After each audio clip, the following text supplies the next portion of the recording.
Good morning, ladies and gentlemen. So this is another little topic I want to talk about. So this past weekend I spent it in Tulsa, Oklahoma with Marcus Aurelius Anderson, a gentleman I've had on the podcast twice now.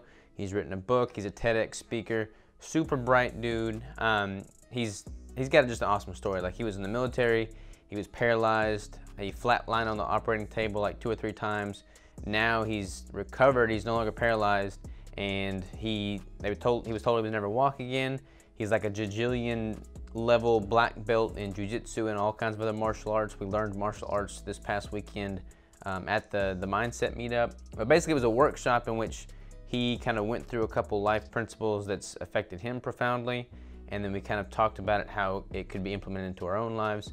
But there was one specific topic that really stood out, which is what I'm going to go over right now. So let's just dive on in. Basically, this is 4 main principles or laws that are pretty well known and highly respected. The first of which being Pareto's law. So the 80-20 analysis, you probably heard of it. Basically, 80% of the results come from 20% of the effort. And it can be flip-flopped as well. Like 80% of the headache comes from 20% of your workforce or something like that. But basically, and this doesn't have to be 80-20, it could be like 90-10, 99-1. But that's the general concept. The other one being Hicks' law. So the time it takes to make a decision increases with the number of choices offered. So basically, if you're taking a test, for instance, and you have multiple choice, option A or option B, you're 50% likely going to get one of those correct. If you have like A, B, C, D, E, F, and G, there's much more variability, much more opportunity for getting the wrong answer and just adding more confusion to the question itself. Occam's razor, the most simple solution is often the best. So when faced with multiple different possible solutions, the simplest is often what you want to gravitate towards. And Parkinson's law, work expands to fill the time available for its completion. So again, kind of using an in-school analogy, if you have a homework assignment that's due on Friday and it's Monday, you're probably going to procrastinate and not do it until Thursday night or Friday morning, which is often what I did. And basically, whatever deadline you have set, the longer that deadline's out, the more time you're gonna allow to fill before you just get to work and stop procrastinating and stop hesitating and get to the end goal. So this is basically the 4 main principles I want to talk about, but I want to talk about it in the context of how you could apply that to your own life. And it was interesting because he has a very similar outlook towards the things in life that matter as I do. So if you can recall, when I did the 6x6, so 6,000 calories for 6 months, which I didn't do for the full 6 months, but the concept was more than just the food itself. I was talking about like basically 6 big pillars in my life that I wanted to focus on. And my pillars is very similar to what he calls his 5 circles. So give me just 1 minute to update this blackboard here and I'll show you. We'll dive into that topic next. All right, we're back at you. So bear with me here. I know this writing is a little bit small, but we have 5 circles: family and relationships, physical health, that can include like your nutrition, your training, etc., finance, business, your career, growth and development. So this could be like, any education you're doing, any kind of just additional growth and development you're going through in life. And then spirituality, emotions, religion, wherever you would put that circle. So basically 5 separate circles. These combined like overlap, and this is a terrible drawing of a circle. I totally butchered it. But basically the concept of all these overlap in life. These 5, I call them pillars, he calls them circles. So I look at it, in my mind, it's like 5 pillars and he's got 5 circles, but basically there's overlap there. And when all of those are functioning well and you're filling all of those in your life, then you have true fulfillment, happiness, and purpose. Now, kind of going back to those 4 principles, the 80-20, Hicks' law, Pareto's, and Occam's razor, there's only so much time in a day. Time is finite. There's 24 hours in a day and you will die at some point in your life. So while you're alive and breathing, it's important to be as efficient and effective as possible at making sure you're adding to each of these circles or each of these pillars.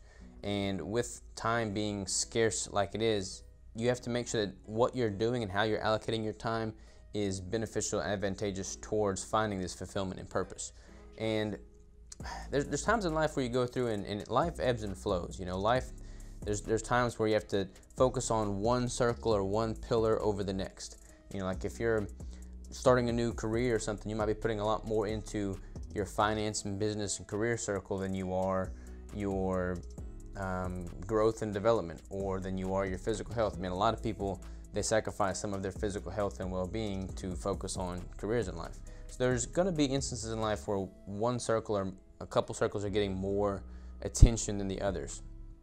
But it's important that overall you're adding to each of these. And there's been times in my life where I've had to pull from one circle almost to add to another. But the grand scheme of my life has always been to fill these and to cause them to all increase, not necessarily at the same time, but at least wind up in goal being they all be topped off when it's all said and done. And those 4 principles, the Hicks Law, Occam's Razor, Pareto's Principle, and what did I miss? Hicks, Occam's, Pareto's, and I'm just drawing a blank on the 4th one. But basically, you take those Parkinson's. You take those 4 concepts and you go through individually on each of these circles, each of these pillars, and you figure out how you can add to them in an effective and efficient manner. So for instance, family relationships. How can I apply the 80-20 principle to family relationships? I'm thinking of the people in my family and the friends in my life who I need to spend time with in order to have that sense of camaraderie.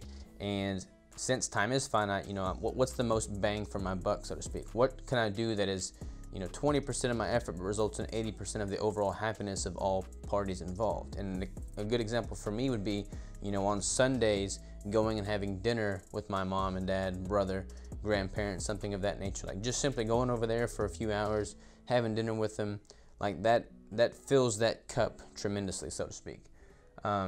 Physical health, what's a classic 80-20 analysis of that? I've always said on my podcast, on my YouTube videos, look, if you're eating keto and you're eating wholesome foods, that's like 80% of the benefits you're going to be getting right there. So that'd be a classic example of that.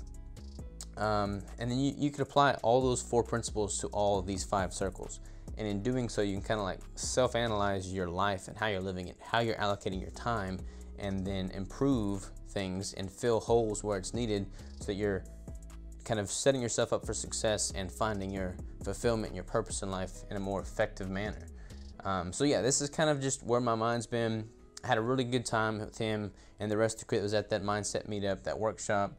I learned a ton. It's cool to interact with other entrepreneurs, other people in life that are striving to improve their current standing and also playing the long game and improve their life going forward. So got my creative wheels spinning. This was just one thing that stood out, one thing that I think y'all could apply pretty much instantly into your own life. So hope you enjoyed it, and I'll talk to you soon.